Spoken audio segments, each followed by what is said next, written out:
Hello, everyone. Hope you're all doing well. I always forget to change this wire to my um, to my what is it? The speaker thingy, microphone. So I got to do that at the last moment. So who do we have here now?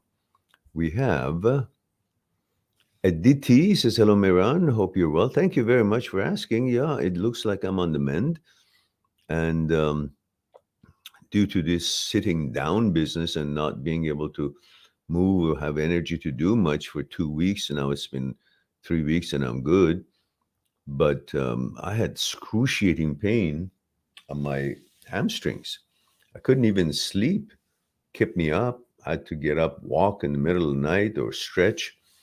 So, anyhow, it was pretty uncomfortable. But yesterday at the gym, I did 1 hour of stretching before my workout, and it was excruciating pain. I'd learned what to do to elongate the hamstrings, and it was really painful stretching it.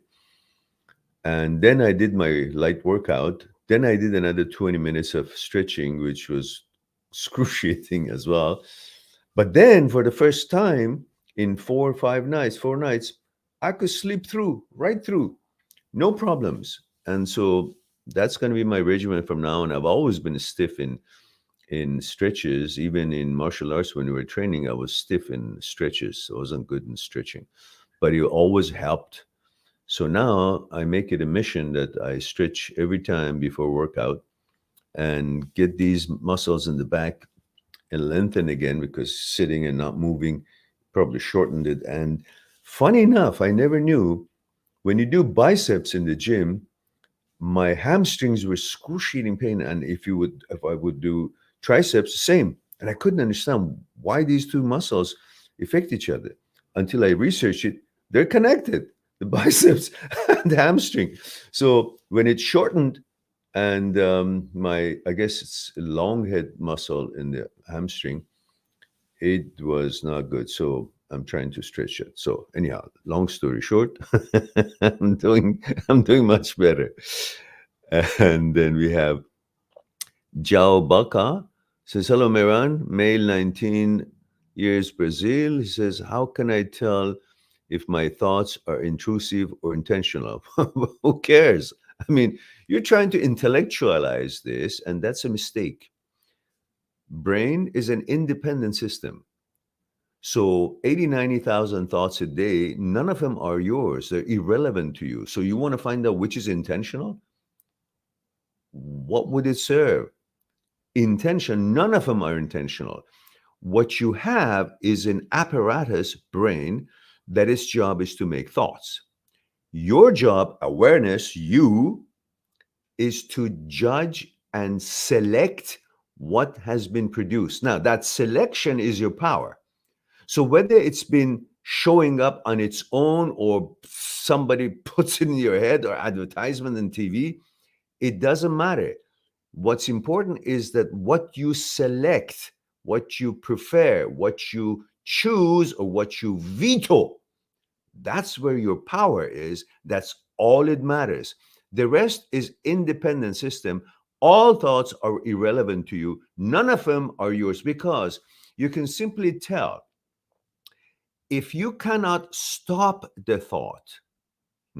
Like if you're walking in the street and see some people talking about some food or some game or some activity that they like, or some language or whatever it is, a topic that they like, but you don't like it. But you can't stop them because they're a different, separate entity. They start the thought, the talk, discussion, and they stop it. That is not in your control.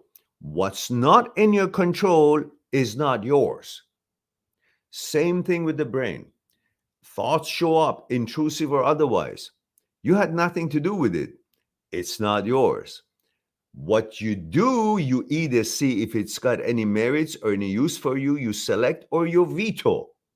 And funny enough, according to the research and the experiment of Dr. Libet, a well-known neurosurgeon and neuroscientist, when you veto something, the brain is not even there.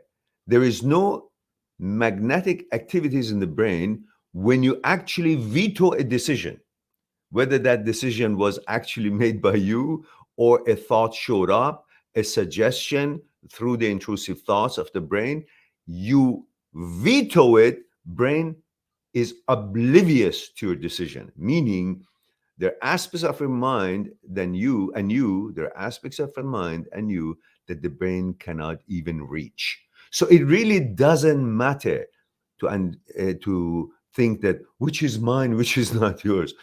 Anything that is not in line with your values that you did not start it is not yours, naturally. And most thoughts, if not all, are made by the brain, but you select them. That's when it becomes of any importance or not, because you choose to see if it has any value for you, something you want to learn, you want to accomplish, you want to produce, whatnot. That's what your role is. Otherwise, who cares if it's intentional or not? Most, if not all, thoughts are not intentional. Unless you sit down, you design something for a certain purpose that you want to learn, you want to produce, you want to design, and that would be your initiating of creating a thought because of a certain purpose. The rest of them, none of them are yours. All right. Hope that answers your question. And Penguin says, hello, Mehran. How are you doing? Thank you very much for asking.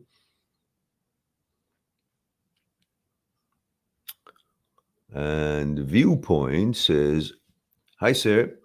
Hope you're doing well. My question is, why sometimes I think I might be creating the images of men, although I don't want to be gay. I'm very happy to be straight man.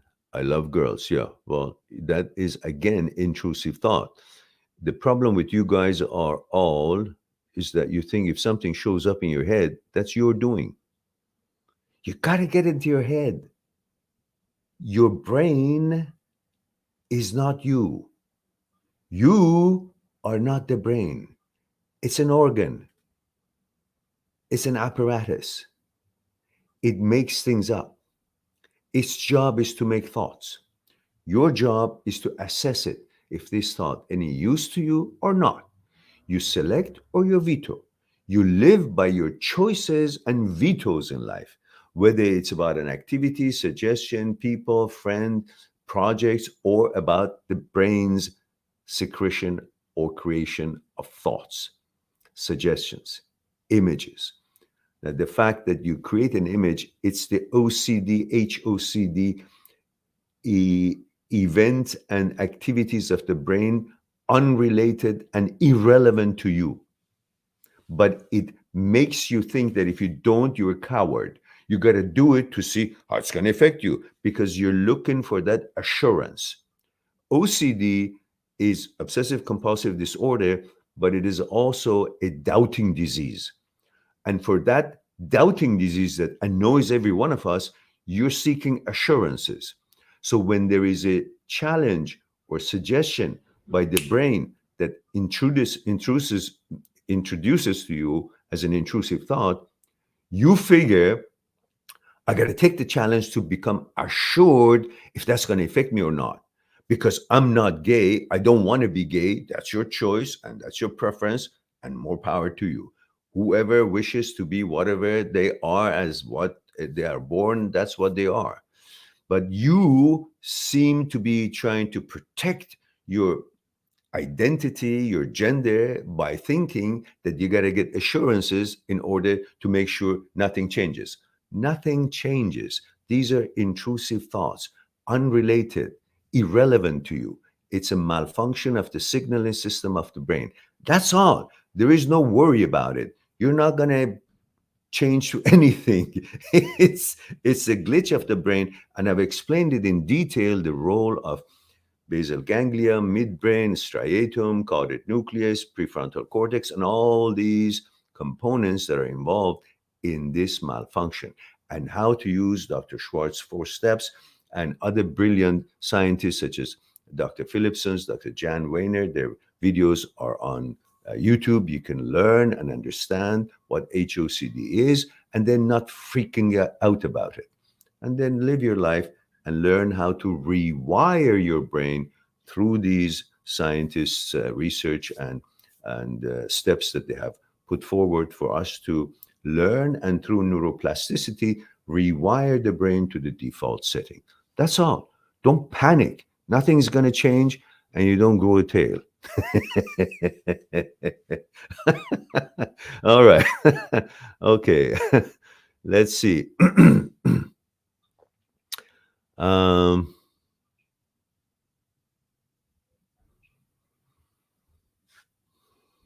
Yeah.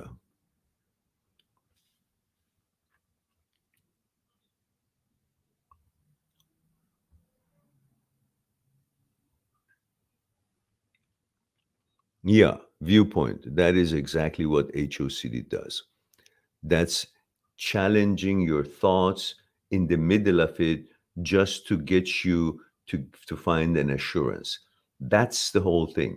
OCD is doubting disease that makes you constantly go for assurance. And going for assurance gives attention to irrelevant thoughts, thoughts that are not in line with your value, and creates more of an energy given to intrusive thoughts, which is what the brain wants, and feeds on it to bring more intrusive thoughts.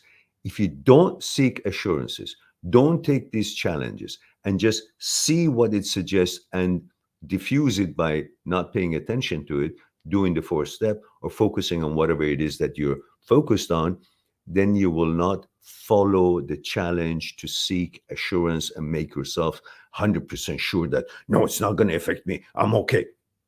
You don't need to do any of that. It's the brain's malfunction, shouldn't be yours.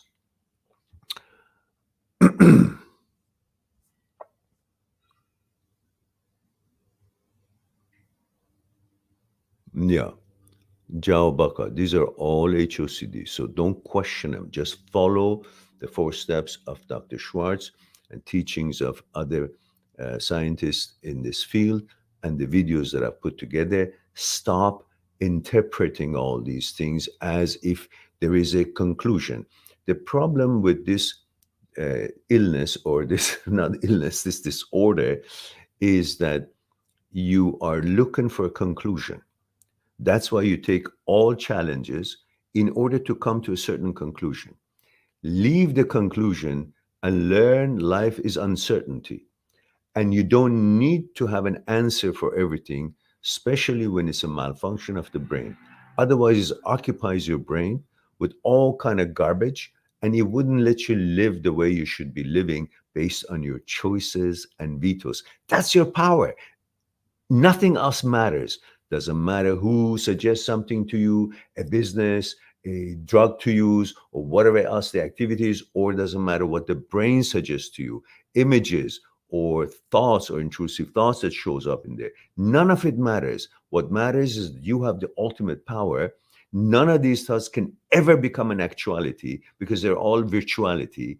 And you have the ultimate power, which is your choices and vetoes. So nothing can bother you, nothing can threaten you, nothing could ever be of any trouble for you, because you have the power, which is you live by your choices and vetoes, not by suggestion, thoughts, and images that the brain produces.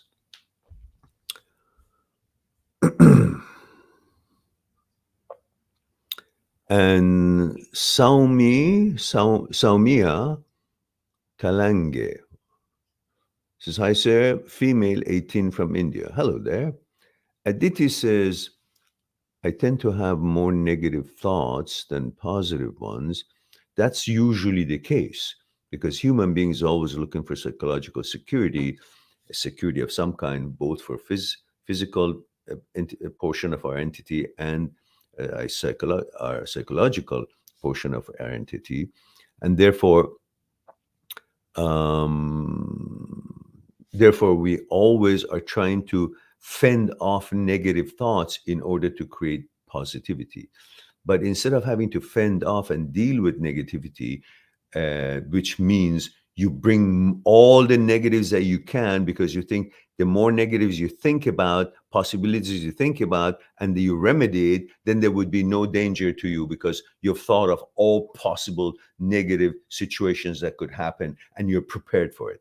Don't do that. It's all fictitious. It's all virtual. None of them are real. None of them has happened or could ever happen. It's just the brain's malfunction or the glitch that is trying to create that safety for you by going through all the negative scenarios in life, which is exhausting.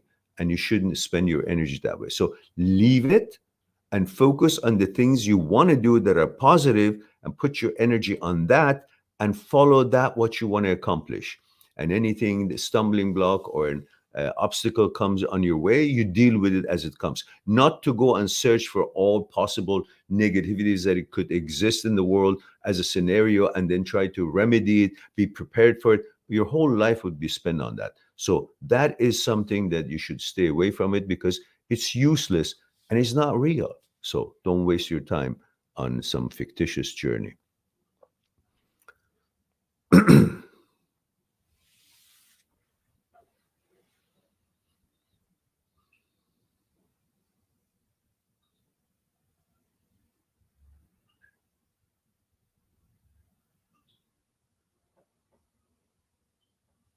No, you learn.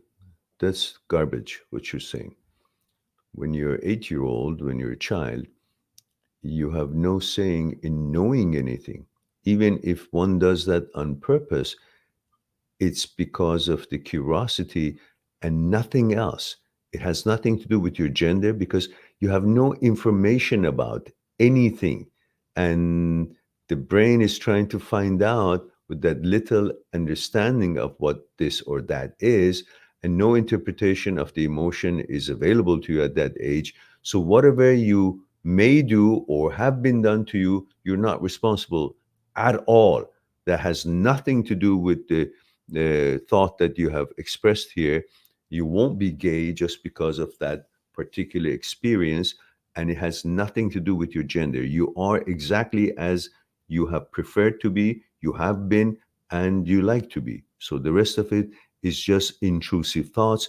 And for intrusive thoughts, you never try to prove intrusive thoughts wrong to the source of intrusive thought, which is the brain, which is already have a disorder. You don't try to argue intelligently, logically with a crazy person.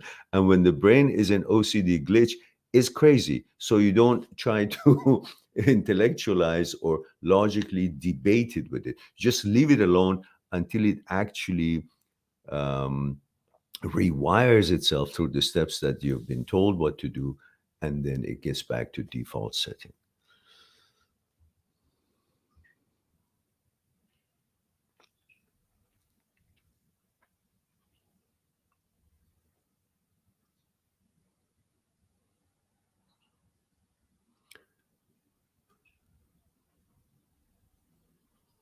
Well, that psychologist is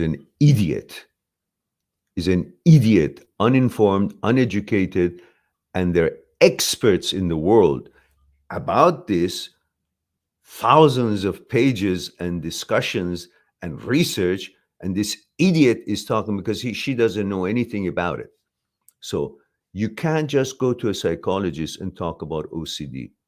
They have to be specialized in OCD.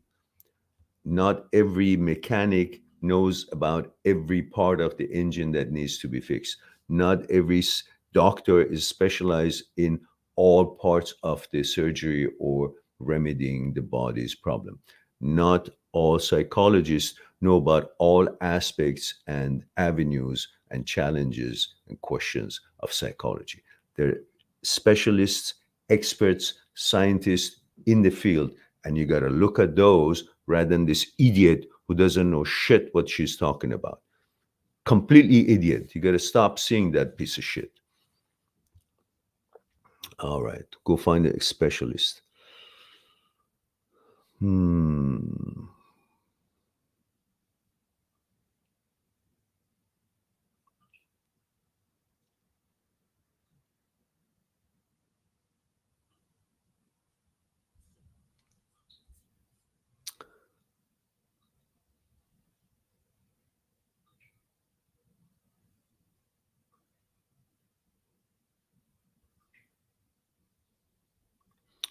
And viewpoint, just don't buy into the bullshit of fluidity and all that garbage. What fluidity is? You're not fucking air or the mosquito to go here and there. Today this, to next day that, then this, then where is where is your direction in life? These bullshits are for the people who have these kind of psychological challenges, and they want to legitimize it by coming up with all these bullshit um, slangs and fluidity and all that. Just nonsense. Christine Winterpracht. Sounds like a German name, is it? Says, how says that sexuality is inborn? Right. So, looks like we have answered all the questions, guys, in 27 minutes. That's a record, no? So, what have you guys done in promoting this channel? Huh? To help us to reach more people and help more people. And I hate these fruit flies. I killed so many of them today, but they're still there. Viewpoint says, thank you, you're welcome. Soumei says, sir, can you see my comment? I saw your comment, but doesn't make sense. Does HOCD triggers again? What does that mean? HOCD is HOCD. It could come and go. But your knowledge about what HOCD is as a subset of OCD helps you not to freak out about it, because you take HOCD as if it's a gospel or some kind of a deity, that some kind of a direction or change of that it just happened and it's there and it's believable. Why? You get diarrhea, you understand it's a diarrhea. It's not normal. You got to do something to fix it. But when it comes to other organs such as brain, suddenly it's the truth. Brain, like intestine, gets glitches and has a diarrhea. It goes off the script, off the in a natural and default setting. And you got to learn and how to help it to come back to its default setting by knowledge. And if it comes back and goes, that doesn't mean anything. It just means that's the notion and the knowledge that you got to research and learn. So when these things happens, you're not worried about it. It's just like sometimes you feel, oh, there's a tingle in my leg. But when you research it, you say, well, the nerve system or the change of the weather or your spasm, or so then you know what it is. So you don't freak when it happens. The HOCD, suddenly nobody researches about it. And you go to these idiot psychologists who don't know anything about it. They're not specialists in OCD. And then you believe whatever they say and you're confused as hell and trying to come to conclusions. Knowledge sets you free.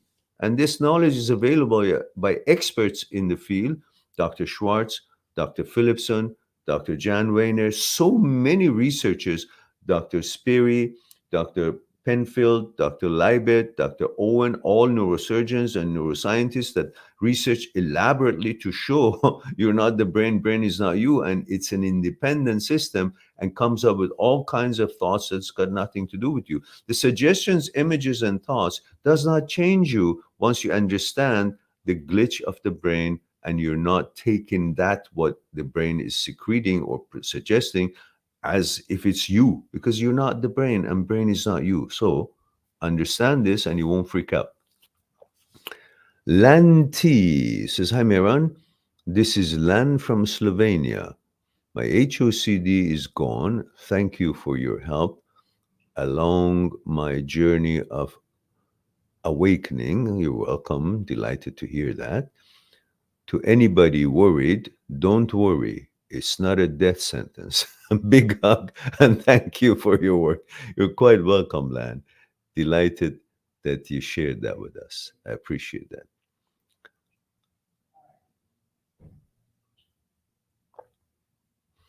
Sumaya Telange says that's it. Give me anxiety, and then I start doubting myself. Just because you doubt yourself, that's not an evidence that what you have been suggested to or the images have any truth to it.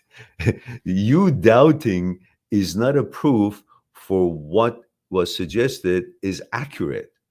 You're doubting because you're trying to protect what you are and you don't like what is suggested. So you're beginning to look for assurances, and that brings doubt in what you actually prefer.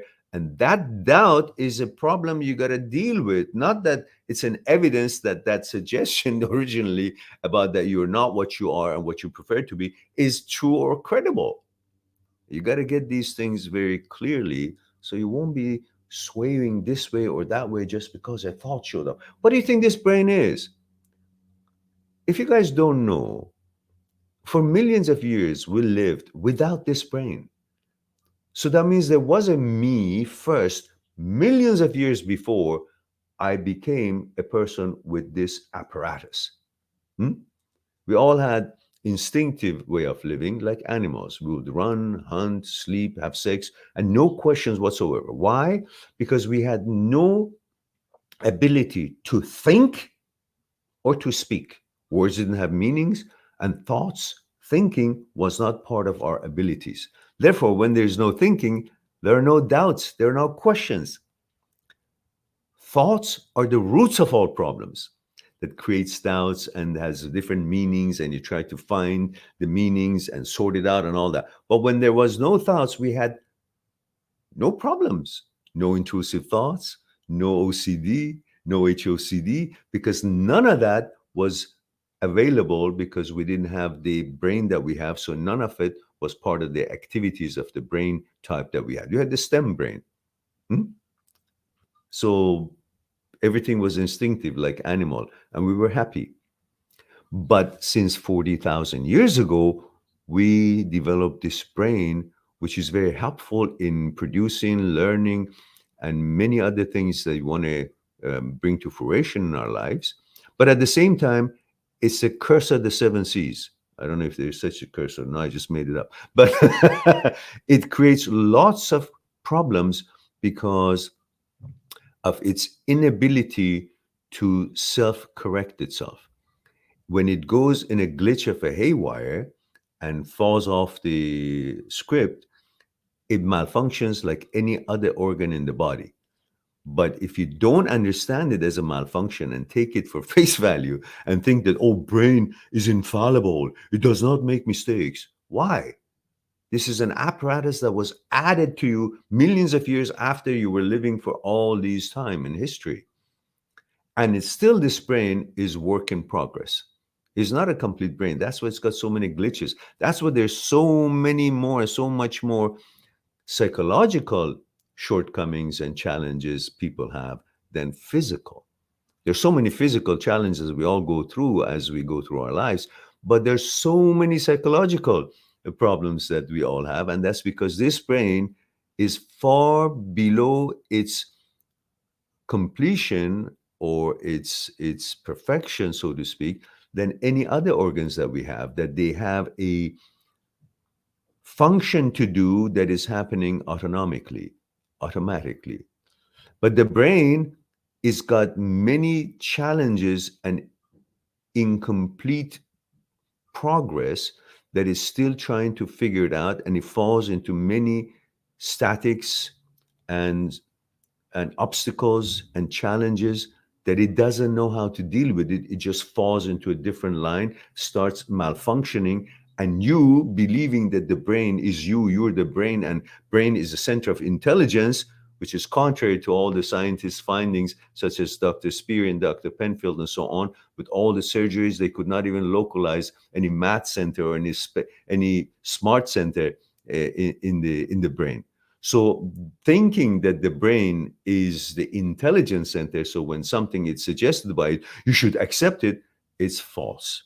And I have a big video on that, which I want you guys, if you haven't watched it, please go ahead and watch it. It's called You Are Not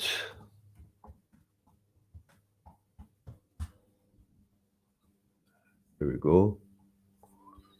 This is a video, it's a long video, but it's packed with lots of information. If you're interested to know a little bit more about your brain and the whole philosophy of it since 1,000 years ago when Aristotle was talking about dualism and materialism.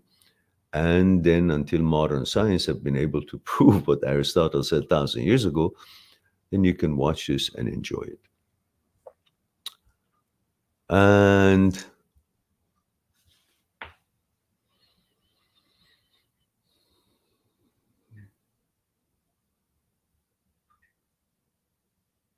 no, you learn. You see, you're repeating that question that I've already answered.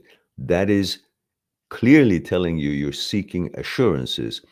And because you have OCD, and OCD is a doubting disease. And so you're bringing that same question again, just so I can tell you again, so you can hear it, because it's constantly assurance is what you're seeking and you're craving in order to assure yourself. And as long as you're seeking assurance, you'll never stop. You're constantly going to doubt it because you want another assurance for this question, another assurance for that. And now time has passed. What if that assurance that I got wasn't enough? I got to get another assurances. You just mess up your whole progress. Don't do that. Don't pay attention to these kind of questions that come to your head, and just release yourself from it all.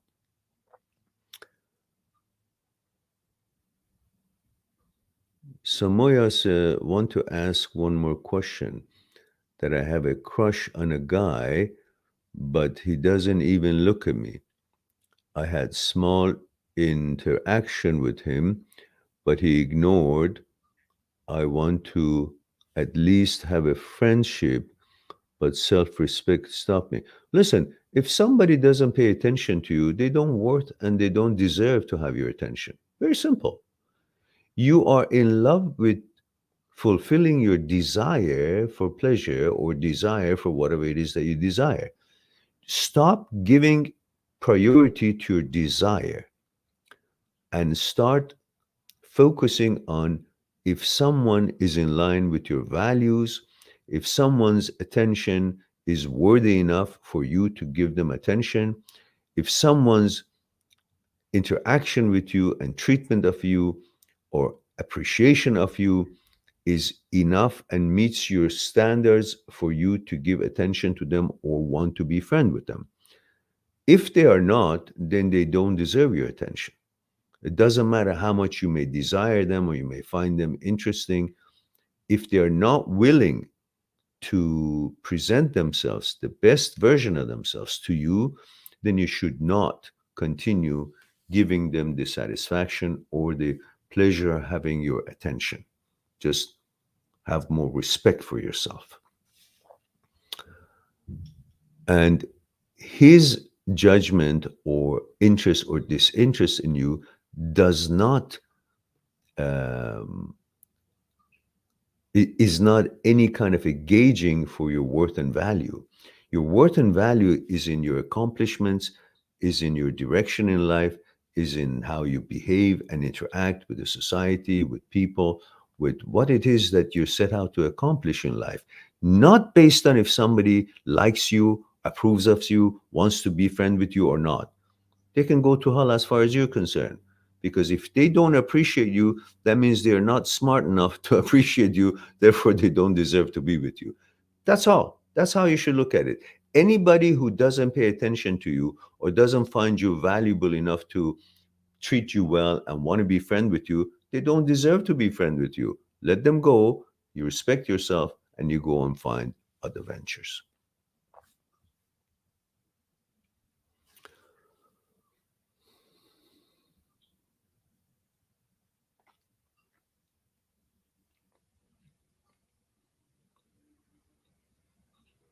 You see, you learn, you're continuing the same line of question because it's doubting and you're seeking for assurances. You're believing your brain than believing yourself. Your awareness is you. Your brain, is not you. So what it suggests or puts a question in your head, you're not supposed to react to it.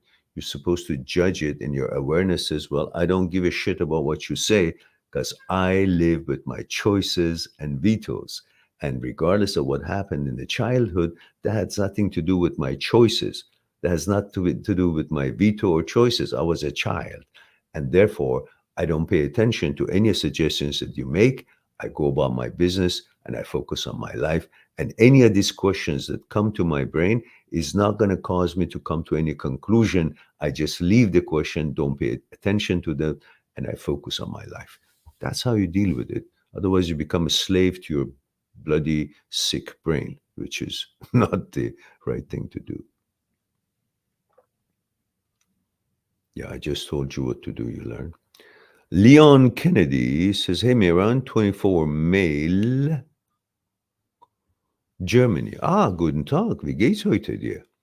Says, I wasted a lot of time obsessing over a breakup of a 3-year relationship, which happened 3 months ago. Say what? I wasted a lot of time obsessing over a breakup of a 3 years Oh, I see. 3 months ago, you broke up a relationship that lasted 3 years. As a result, my studies, hobbies, and work life suffered immensely. Well, that's on you. Because if you have been any subscriber to my channel, I've said that over and over. You cannot sacrifice your opportunities and your responsibilities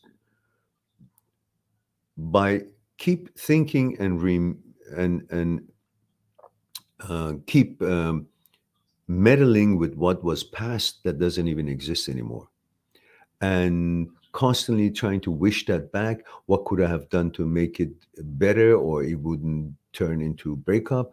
All these thoughts take away from your limited time to act on certain responsibilities and duties. So in the meantime, you're not going to get that memory turn into actuality and get back with her. And at the same time, you wasted and you exhausted your efforts to accomplish something, and you missed a chance and opportunity to take your exams, to prepare for them, and they don't come back. The teacher is not going to say, well, you had a hard on for someone and you just couldn't focus. We understand that. No, the teacher says, fuck you. If you don't have enough responsibility to understand priorities in life, and you actually destroy your opportunities for some kind of a shitty relationship that is already not working, and you already broke up, but you can't understand and accept that something is ended, that everything has a duration, therefore you don't deserve to have this opportunity because you're not going to be responsible. So that's on you, what you have done. Because I've explained all these things in all my videos. I'm not a doctor, but the metaphor would be, if it's like if you go to a doctor and doctor give you a pill to get you well, and you don't take it, then you say, well, it didn't work. Well, you should have taken it because the doctor diagnosed it and said, this is what you do. Now, I have explained all these in the videos, yet you guys don't do it, and still stumble and struggle with all these feelings of, I want her back and all that. You suck up to all that mentality and wishful thinking and the lust and all that, and you lose all your opportunities, and later on you wonder, why did I do that? Well, I've already told you that if you don't pay attention to the priorities of life, these sort of things will never gonna replace the things that you had to accomplish when you had the chance to accomplish your exams, your job, all these things that put the food on the table, and you sacrifice it all for some fucking bullshit, hoping that some girl would come back to you. And then what? You still have to pass your exams, get a job, get money. So being with the girl or not being with the girl is not going to save your life or change your life. It's just going to be a different kind of a, pleasure. But it's not detrimental to your life if she's not with you, especially when there's so many amazing women out there, and you can go on and find and select better this time. And have respect for yourself. If a woman doesn't want to be with you, you should not ever want to be with her. It's a two-way street. It takes two to tango. If she doesn't pay attention to you, doesn't deserve your attention. That's all I have to say about that.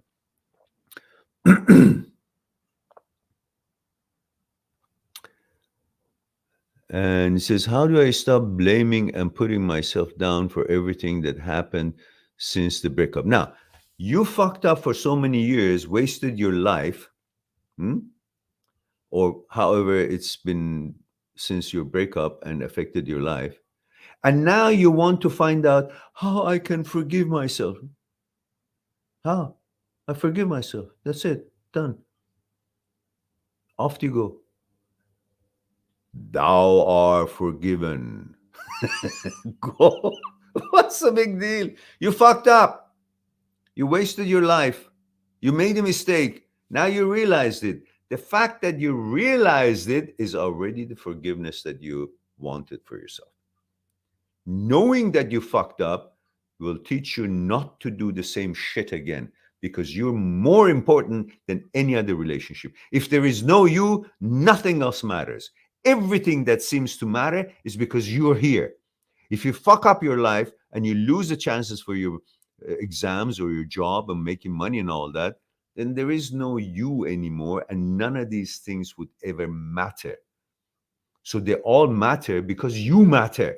So you got to give priority to yourself and focus on your life, build and establish and accomplish things you want to accomplish in your life. The rest will fall in its place. The girl and the relationship is not what the foundation of your life is. You are the foundation of your life. So you got to take care of yourself and make sure that you're in good hands, as far as I can say.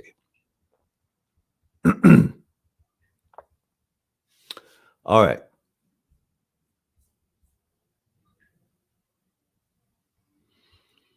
Leon says the relationship was my first long-term relationship and my first big breakup. Yeah, so what?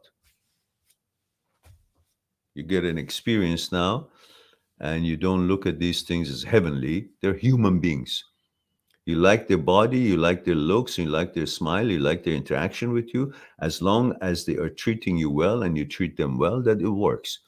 If compatibility is no longer there because love and understanding happens on consciousness level, not on the sexual pleasurable level, which is very inviting and helpful to get to know each other. But if there is no compatibility and bonding on consciousness level, that sexuality will not be enough to hold the relationship together. So if this compatibility does not progress and does not develop to the point that becomes the foundation of the relationship, then naturally relationship is going to break down. And when it breaks down, you have to understand it broke down not because you couldn't get it up or not because she wasn't hot. It was because mentally and in value basis, you guys were no longer compatible. Had maybe at some time you were, or you didn't notice that you were not, you didn't care. But when you came to have the chance to understand if you're compatible or not, you found out you're not. And that is enough to break up, because the relationship happens in the consciousness. And if there's no compatibility, the relationship doesn't take place, doesn't take hold, and it naturally falls apart. And when it does that, you should welcome it, because it's not going to waste your time with the relationship trying to hold it together when the consciousnesses are not compatible. So that's your opportunity to go on and find a better selection. So, all right, guys, it's been almost 1 hour, 50 minutes. I think we answered all the questions, and thank you for all the super chats. It's very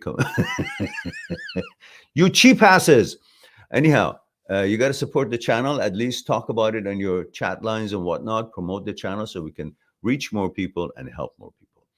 So it's time for me to say I love you all. Thank you very much for being here, giving the opportunity to share a thing or two with you.